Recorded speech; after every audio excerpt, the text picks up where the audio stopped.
exactly a year since many Iranians took to the streets in protest of what they considered the fraudulent re-election of President Mahmoud Ahmadinejad.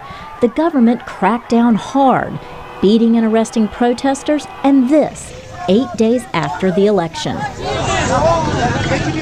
The killing of 27-year-old Neda Agha Sultan was caught on cell phone video. As the world watched, the government struggled to keep control.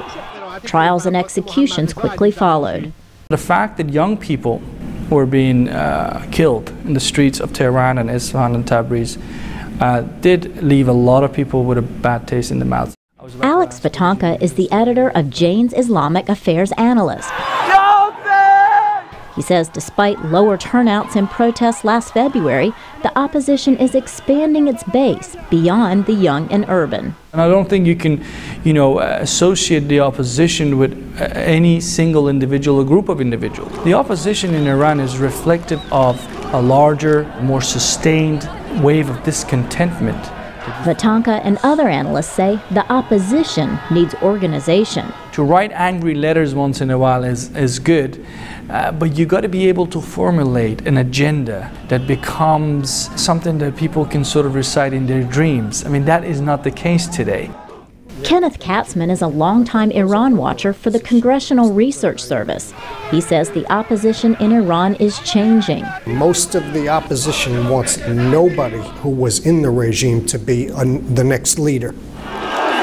That includes former Prime Minister Mir Hussein Mousavi, the opposition's symbolic leader since the June elections, which he contested.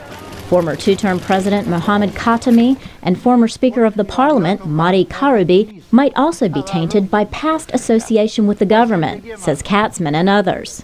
Mousavi, Khatami, and Karoubi, they are sort of the faces of the opposition because of the election issue, but they are not really running the core of the activist movement at this point. It's really very much younger people who have had no place in the regime at all. Katzman says the opposition could try new tactics, such as spontaneous, unannounced protests and more. I think there is some thinking about maybe they need to develop an armed wing, start taking on the security forces with some violence. Analysts say the U.S. has a tough balancing act with Iran, where Mr. Ahmadinejad has many fervent supporters. Do U.S. leaders pursue diplomacy with him or wait possibly years until a more moderate government is in place? Nicholas Burns, a senior Iran policymaker under George W. Bush, says the U.S. should move forward with sanctions. He says even if they don't deter Iran's bid to build an atomic weapon, they would isolate the country, even among its neighbors in the Muslim world. They see Iran's growing military power as a threat and as unhelpful in an already volatile region in the Middle East, and there's very little trust between the Arab world and Iran. Burns says Iran's government uses brutal tactics and has the upper hand at the moment, but that could change. I don't believe that the Iranian government is going to be able to stop the reform movement in Iran. The reform movement exists in the minds and hearts of the people of Iran, of a great many of them, and no government, however brutal, can stop that kind of human progress. Meantime, the clock is ticking.